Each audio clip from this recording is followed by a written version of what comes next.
Oke, kita lanjutkan kembali di materi kita yaitu kebutuhan psikologis pada ibu hamil.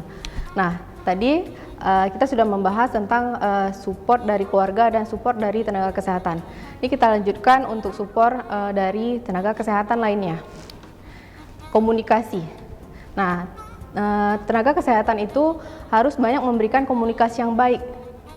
Itu akan sangat membantu untuk hubungan pasien dan si penolong pasien nantinya, baik itu pada masa kehamilan, persalinan, nifas, dan bahkan saat ibu membawa bayinya yang sudah lahir. Ini bagus untuk hubungan yang baik, memelihara hubungan yang baik antara si ibu dan si penolong nantinya. Nah, kalau misalnya tidak ada rasa saling percaya antara si ibu dengan penolong persalinan nantinya, jadi si ibu tidak tertarik atau bahkan akan mencari tenaga kesehatan lainnya untuk menolong persalinannya nanti. Jadi ini dibutuhkan keahlian khusus oleh si tenaga kesehatan itu untuk memberikan komunikasi dan konseling yang baik untuk si ibu.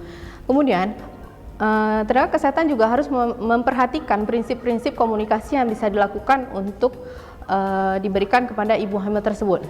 Yang pertama, kita perlu mendengar keluhan-keluhan mereka. Nah, untuk keluhan itu tidak semua ibu hamil akan mengeluh hal yang sama.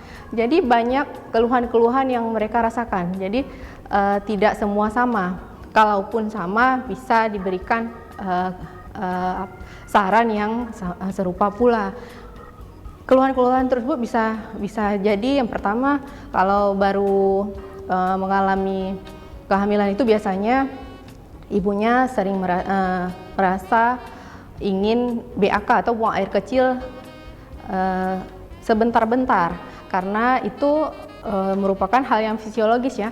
Kalau di masa kehamilan, karena janin itu tumbuh dan menekan kandung kemih, makanya ada keinginan dari si ibu sebentar-bentar untuk buang air kecil.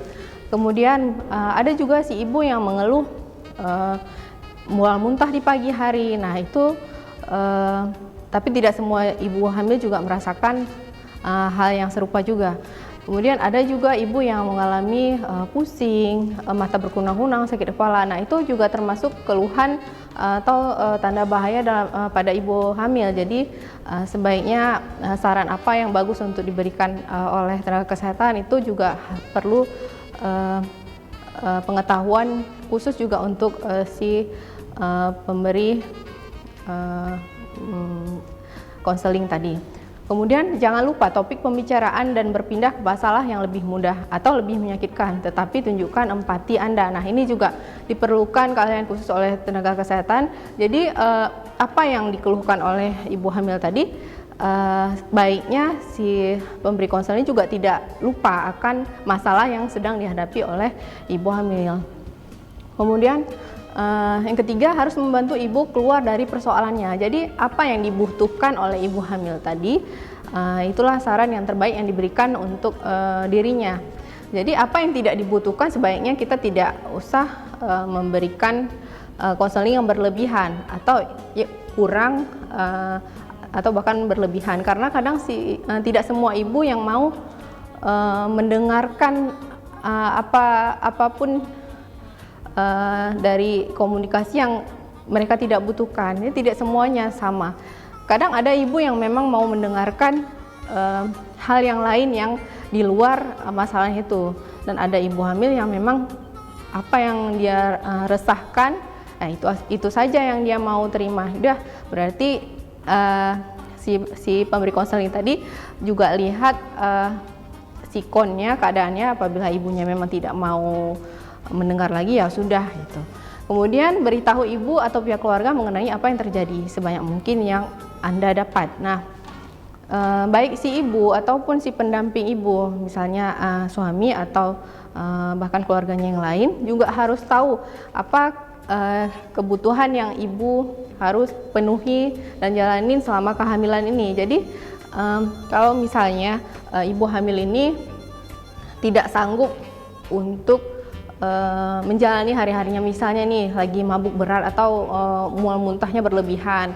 Nah, tugas pendamping ibu, baik suami atau keluarga lainnya, membantu ibu untuk misalnya nih memberikan makanannya ke kamar, membawa makanannya ke kamar, kemudian membantu masak, membantu membersihkan rumah. Itu boleh dilakukan oleh keluarga yang lain. Jadi itu memang sesuai dengan kebutuhan ibu hamil saat itu. Kemudian jujurlah bila ada hal yang tidak diketahui. Nah, ini yang ibu hamil yang harus tahu pasti. Jadi kalau misalnya sudah ada saling ada rasa percaya dan ada rasa ingin mengeluarkan unek-uneknya untuk supaya dia siap atau sanggup untuk menjalani kehamilannya ini, jadi dia juga butuh seseorang yang bisa dipercayainya. Makanya jadi kalau misalnya dia ada masalah, dia mampu mengeluarkan apa yang benar-benar dia rasakan. Jadi tidak ada yang ditutup-tutupi. Dan si pemberi konseling ini juga harus benar-benar tahu sela untuk agar si ibu membongkar semua apa yang dialaminya. Jadi tidak ada yang ditutupi. Kemudian pastikan ibu didampingi orang yang disukai baik keluarga maupun tenaga kesehatan lainnya. Nah, jangan biarkan ibu datang sendiri ke pelayanan kesehatan. Sebaiknya didampingi oleh orang lain. Kemudian yang ketiga, yaitu rasa aman dan nyaman selama kehamilan. Ini kecemasan dan ketakutan dapat merusak keseimbangan saraf ibu dan dapat meninggikan persepsi perasaan nyeri, dan ini menimbulkan ketidaknyamanan atau nyeri saat persalinannya nanti.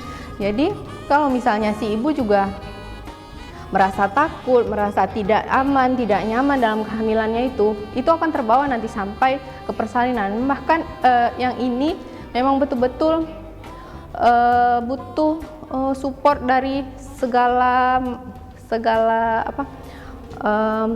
banyak faktor lah, dari baik ibu itu dari pasangan si ibu, kemudian dari keluarganya sendiri, bahkan lingkungannya itu harus memang benar-benar membuat dia merasakan kehamilannya ini memang betul-betul dinantikan. Kalau tidak ya itu tadi, kalau stres dampaknya banyak, buruk ke ibunya, buruk juga ke bayi yang dikandungnya itu. Kemudian ketakutan yang berlebihan juga menyebabkan hiperemesis.